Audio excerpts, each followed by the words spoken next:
It's Free Speech Show from the living room. Great. What's awesome is, we've all known each other for 20 years. Oh my God. Yeah. Was it 20 years? 1986, we all moved to town, right? Wow, yep. Oh, I don't know when you were here. You were here. Load my depends. It's been 20 years. So, here's what happens. We have a little topic, everybody. We're all old friends. We come with our ideas of what we want to talk about tonight. It's celebrity worship and other ways to avoid reality. And for me, you know what? And I was thinking about this today. I was online looking for ways to rationalize the way I wasted my time. Doing this, I have hopes people will see me on the internet. Right.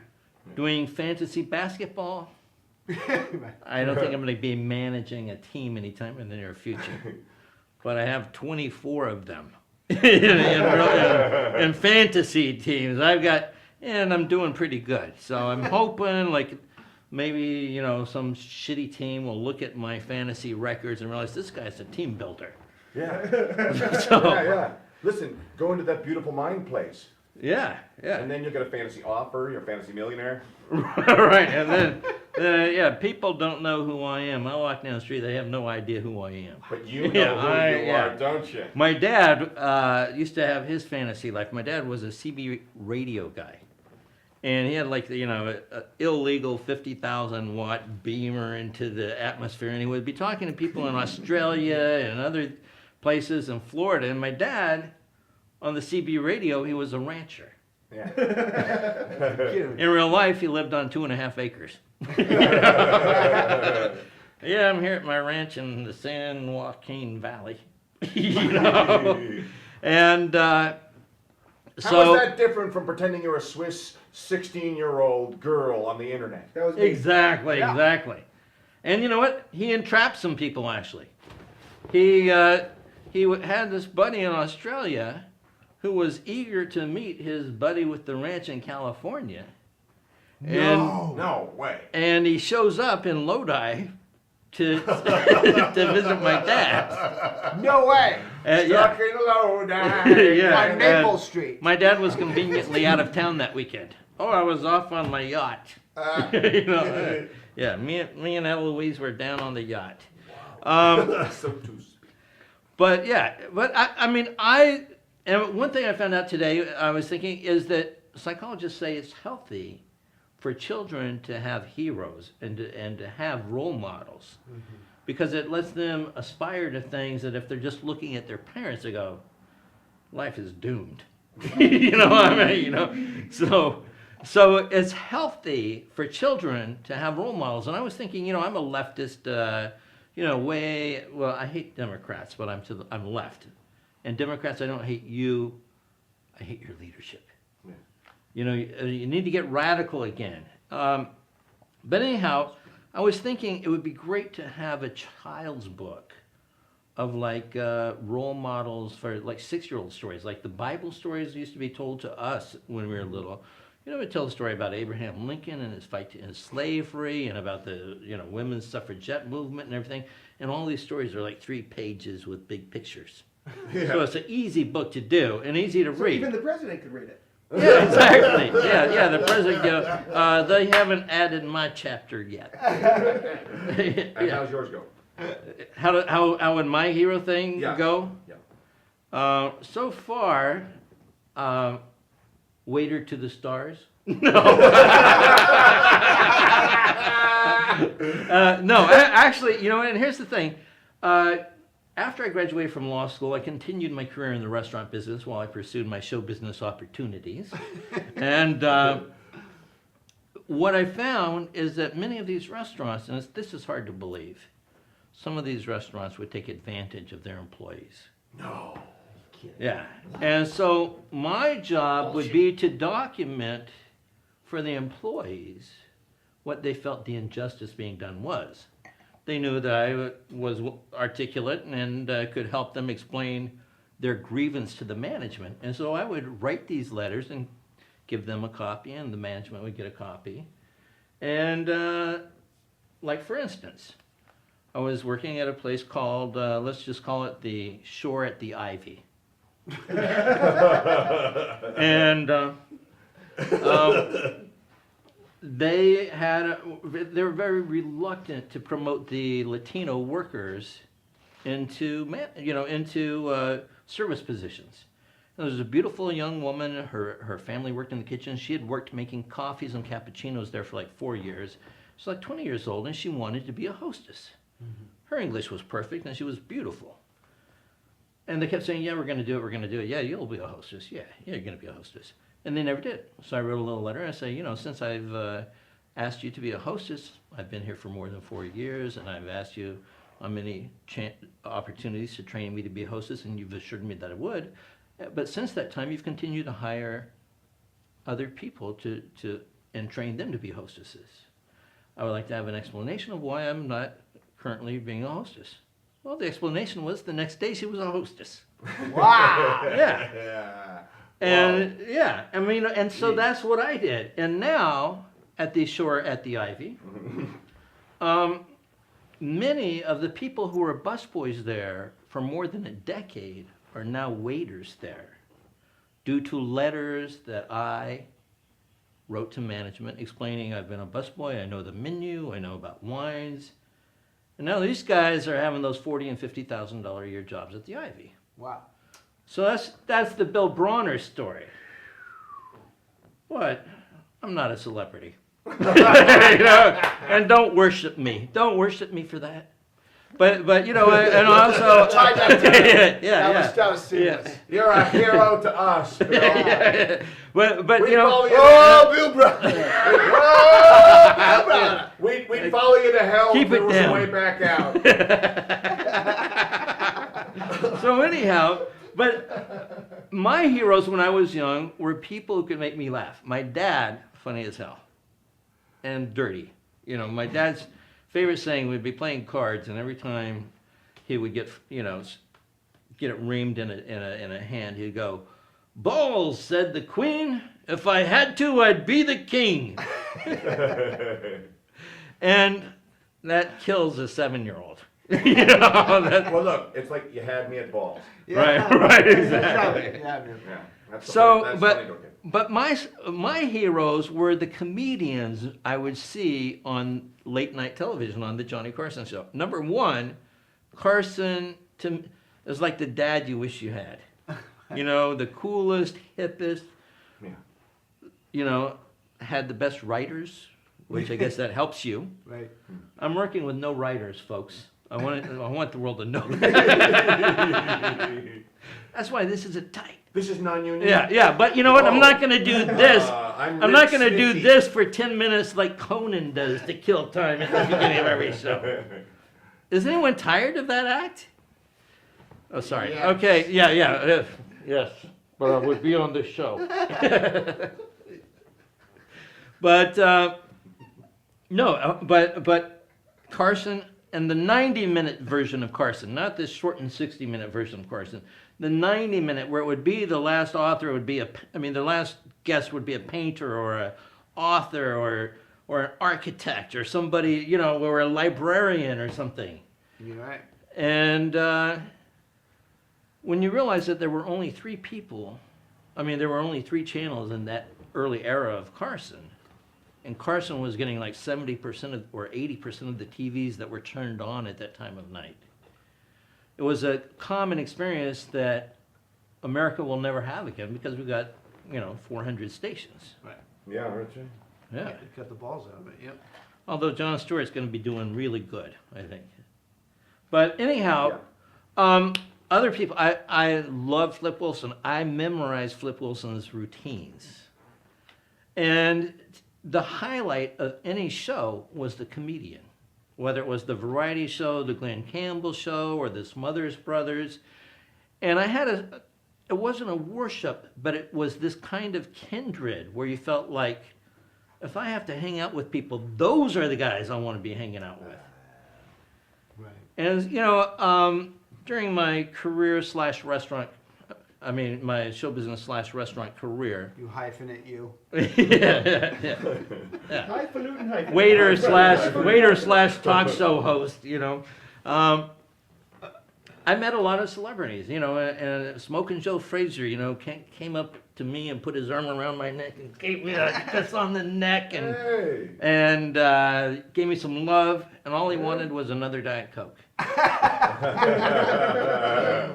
And I waited on Cloris Leachman, not intimidated. Cloris Leachman says, "Do you have fresh orange juice?" She came in by herself, and I said, "No, I'm sorry, we don't have fresh orange juice." She goes, "Not even for someone like me?" I said, "Not even if you were Mary Tyler Moore." Oh, Nice. So, Nice. Tip be gone. yeah. It was. And She away took her that $5 Bye-bye. and walked out of Free. there. Yes. But I've gotten my play out of that story. It was worth it. Yeah, yeah, oh yeah. Pays off better than that. I waited on this guy that used to be married to Helen Reddy, Jeff. You know, he's a manager, big manager guy. I'm pretty sure he's best known as this guy who used Yeah, to be yeah, you remember? No, he's bigger than that. Who's He's about married to a end his woman that set. says, "I'm woman here." Jeff you rule." Wald. Right. Jeff Wald. Okay. He was about to end his And the maitre d' at the show at the Ivy was very nervous because Mr. Wald wanted everything just so. He wanted an ice bucket with a bottle of Pellegrino and a bottle of Evian at the table. He wanted burned onion rings. He wanted prime rib, charred but rare. And it all had to be boom, boom, boom. And he comes in, and it's my first time to wait on him, and he goes, "I don't know if you've heard about me, but I'm an asshole." I said, "You know what? Me too." Put her there. And Jeff Wald and I, buddies ever after. Wow. Yeah. Well, yeah. So, but anyhow, I waited on Ringo Starr, and I didn't say, you know what? I didn't say good songs. I just said, "What would you like? Would you like some dessert, Mr. Starr? Or should I call you Mr. Ringo?" But Pete Townsend came in. This party running late. Before anyone had gotten their dinner, he comes over to me with a credit card and goes, "Thanks for taking care of me, mate. Take care of that. Take care of yourself, too." And Hey. give me a big hug. But I remember I waited on Arnold Schwarzenegger and Maria Shriver. And Arnold, at the end of the dinner, was saying, Maria hands me the credit card and says, "See how liberated I am? I am letting the woman take care of the check." That's what he said. Wow. Yeah. And How liberated. I said, "You know, I don't think it's going to be a problem for her because I know you both have good jobs." Ah. And they're both Arnold and Maria. So, What kind of tippers? 20? 20, just 20%. All the big ones normally just 20. Unless they're real jerks, then they bump it to 25. I think Jeff Wald might have been a 30%er. Wow. So I got along with Jeff Wald. You know, Wow. you're an asshole, but I'm patient. Yeah. That's my motto. You're paying my bills. Yeah, exactly. So, but I mean, I know that a lot of people think that everything is about celebrities. I mean, you know, and it's a lot of time. And I found out one thing in my studies today, I kill a lot of time. I'm very good at Age of Empires. And while I was reading my research today, they were saying that the brain needs exercise just like all the other part of you. And so the people who do crossword puzzles, who play video games, who play chess, who do games of strategy and stuff, they're stretching that muscle and they're working it out. And those are the people that don't get dementia and don't get Alzheimer's. So, and then the other thing I found out is men who have several orgasms, many orgasms, have a lower incidence of prostate cancer. Well, I've worked that into my lifestyle, you know.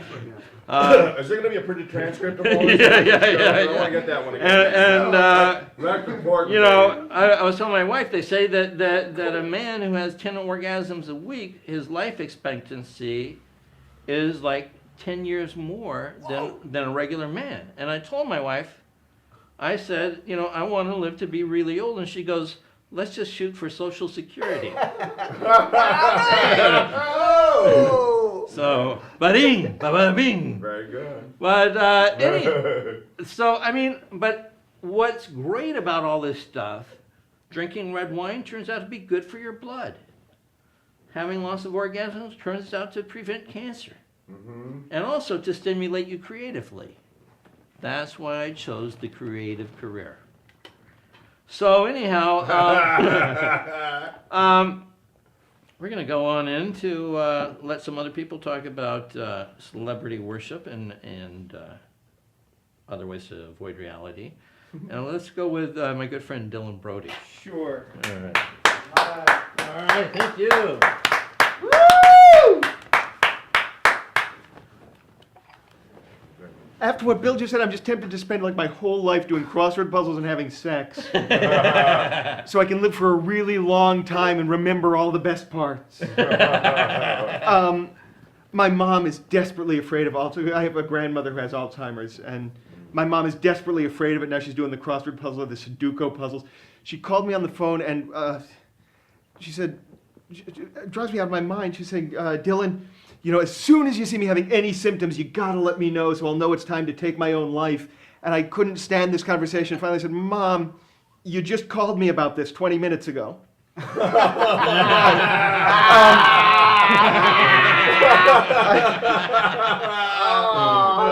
man. I'm not a good son. My point is, I'm not a good son. Okay, I was called with the idea that this is about celebrity worship and other forms of reality avoidance. And it was good that that second clause was in there, because I'm not a big celebrity worshiper. I don't care what Tom and Katie are naming their kid. I don't spend a lot of time. Come on, honey.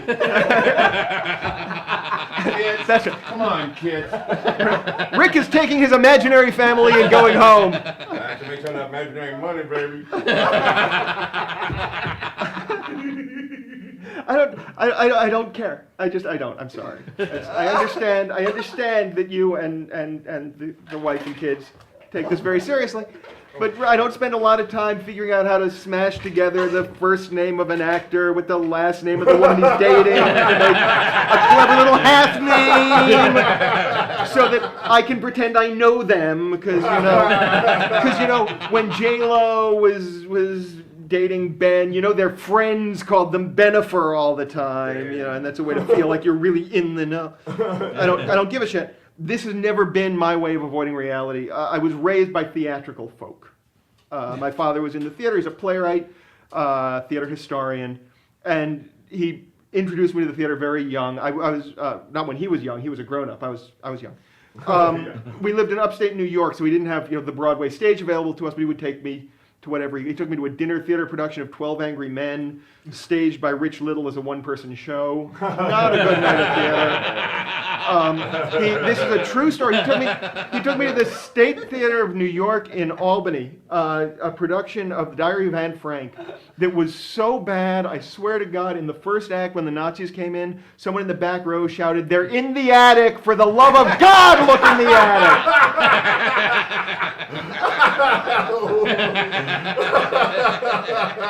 Now go get him. And before I go any further, let me say this, because I think this is worth saying. I went to the Museum of Tolerance here in LA recently. You know what I learned?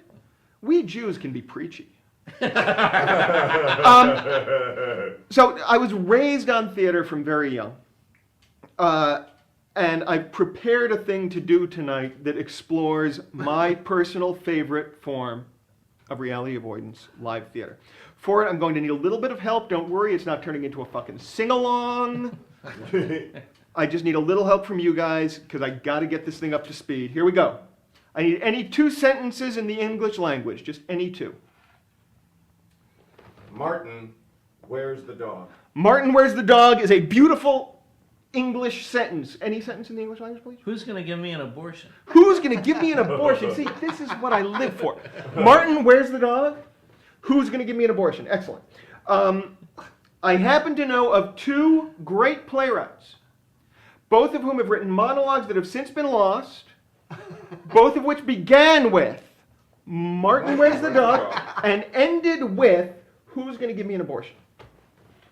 To begin with, William Shakespeare, from his lost play, doesn't show up in any of the collected works. Fellatio and Herpes, third act, second scene. Standing atop the battlements, Phoebus talks to his king. Martin, where's the dog, she said, as I did walk up to her. And smiling back at her, I said, Milady, she is where thou left him. He did love thee more than any of thy subjects, and now I offer you my love as this dog did all his days. Milady, ask not for me to bring thy dog when my loyalty is as great as any pet might offer. Any dog or cat, yea, any bird that might on mighty wings escape across the sky and vanish far horizons hence, would love thee no greater smidge than I. For I, my heart would give to thee, and knowing now, as do I know, that I have given thee, with all my love, that which thou canst not tell the king, and knowing as I do that thou wouldst have in no short time some greater belly than thou hast at this brief time, I ask thee, where might we go? How many lands must we now cross? And where might we found he who could, with some sweet surgeon's scalpel or injection of some remedy, where is that man who will give me an abortion?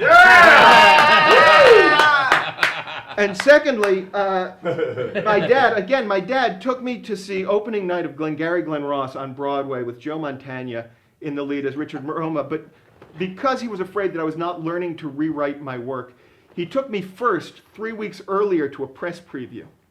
And in that production, before the Broadway opening, there was a monologue that was cut from the first act that began with Martin, where's the dog, and ended with, who will give me an abortion? Who's going to give me Who's going to give me an abortion? Who's going to give me an abortion?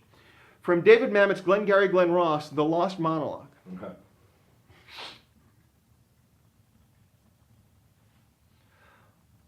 Martin, where's the dog? The fucking dog! I said, you gotta bring it. I'm bringing someone in. Martin, I'm bringing someone into the place. I'm telling him we're gonna have. There's gotta be a dog. All I'm saying, a fucking dog. It's all I ask. Not so much. Martin, listen.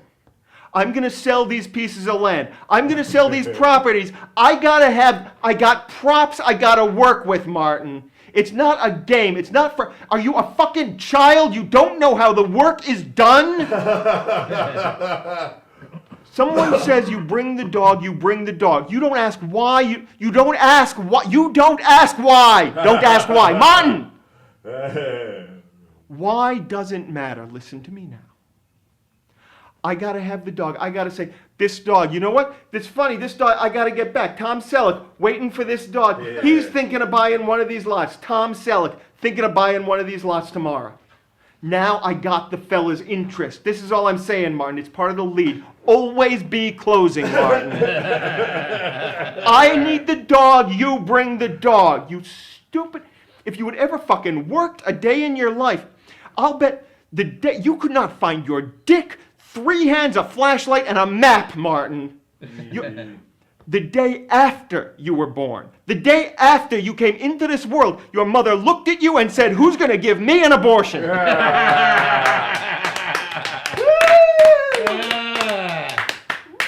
I even got celebrity worship in there for a second.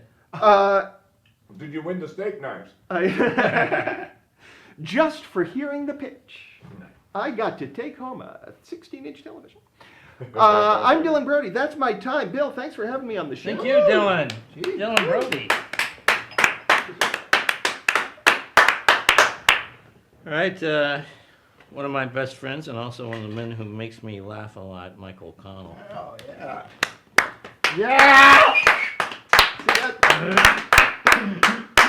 That's what sucks if you're the biggest clapper out there. When you come on stage, You come on. all of a sudden it looks like everybody fucking hates you. Yeah. Come on, Nobody's no.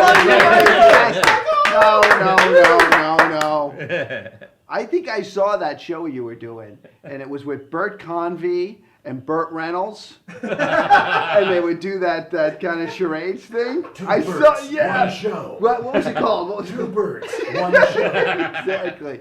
Exactly. Bird versus bird. What's the, it's celebrity worship and other forms to escape reality. First of all, I am 100% for celebrity worship.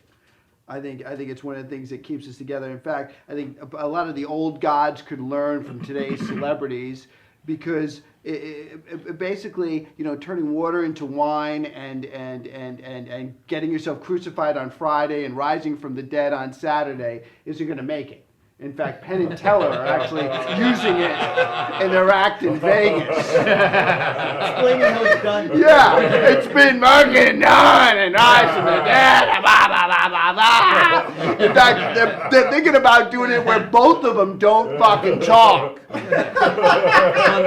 And everybody kind of gets it. Blah, blah, blah. Hack, hack, hack.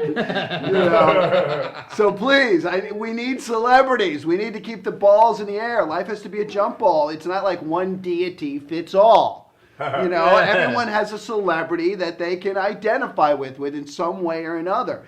So it works out. And plus the celebrity, it's like wine to a wine glass. The celebrity fits perfectly in the TV. You know what I mean? The little escape box, the TV. Because I swear, I kind of disagree with you guys. This is like, if this was a TV show, this would be like Reality Island, and all of us just want to get the fuck off.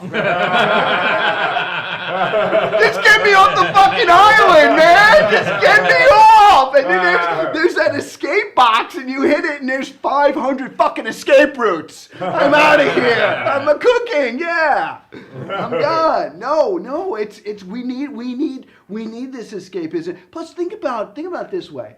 And I know a lot of us hate these people, but just figure if all the people connected with escapism were out of work. Like the people who develop TV shows and write peppy, happy songs and do amusement parks and fantasy books. They were all out of fucking work. They're all roaming around the streets. It would be like, please watch Desperately Seeking Fred. Please, it's Fridays on NBC. For the love of God, watch it. Read Lord of the Rings for the love of God. You see how she's got rickets. It's got rickets because you won't escape reality. Willing to punch up for food. Exactly. No, I wouldn't. We wouldn't be able to handle it. We need it. We need it. And then if we didn't have that little din, that little escape of reality in the background, we would suddenly have to take everything that everyone said to us seriously. Yeah. Like now, I'm walking down the street, some guy says, "Hey, O'Connell, eat shit." I'm like, yeah, whatever, I got the Jeffersons on here. But now, if there's no den, if there's no escape, I gotta really contemplate. He said, "Eat shit" to me. Eat shit! I mean, think about that. It's shit. Does he want me to put it on a plate and cut it up? And how does it taste? Fuck you, I'll fucking kill you before I eat shit. I'll fucking kill you. No, we need the escapism. It is the glue that keeps us all together.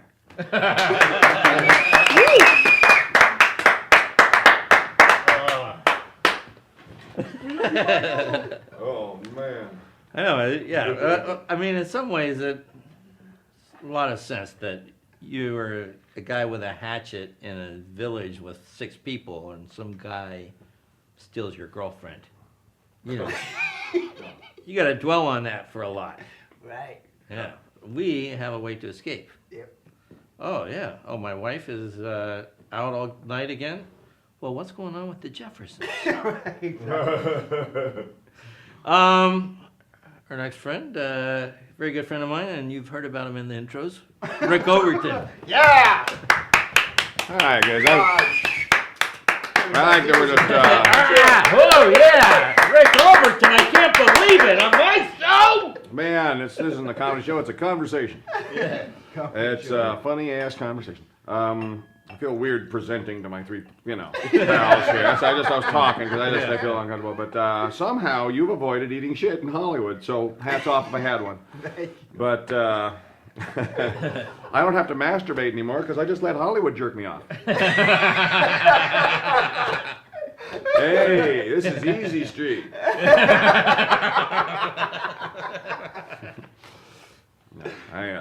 My agents are in permanent REM sleep. I can call them at 4:30 in the afternoon and they'll answer the phone like, hello? Hey, who's this? It's Rick. How are you? Okay. Are you awake? Yeah, I'm working hard in your career. All right, I'll talk to you soon. What are you doing right now? I have to hide because Grandma has a casserole. All right, I'll talk to you later. REM sleep. Welcome to the REM agency, And then now with Ambien, you can get your workday and a good night's sleep in all at once. He's really good. You should use. So, Hollywood, it's amazing. We have everything chases light. Everything bugs love light. To a bug, a light is celebrity. Oh my God! Ouch! Ow! Security! Ow! Ow! Burning cat! Anything to do it? Give up the rest of all my life to get it.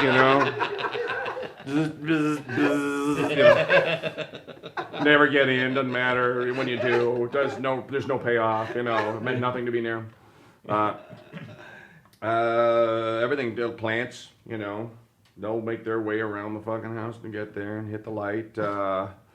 And we love shiny stuff. I think celebrities are just very well-lit people. They're just better lit.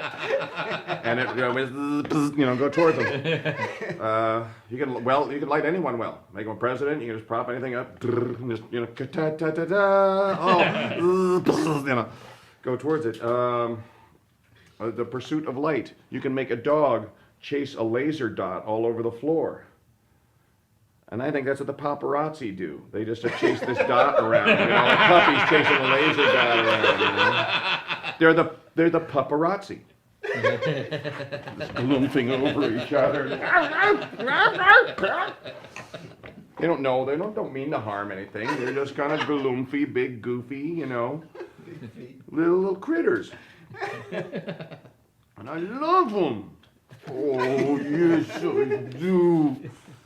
I want to be famous. The funny thing is about it, we all bag on celebrities until, we go drive and go, I wish I was a celebrity. I want their luxury, but I still want to be all artistic and ultra, but all that cool stuff they have. I want that too. I want the luxury. I want one Academy Award bag. Yeah, I want all that without being the man somehow.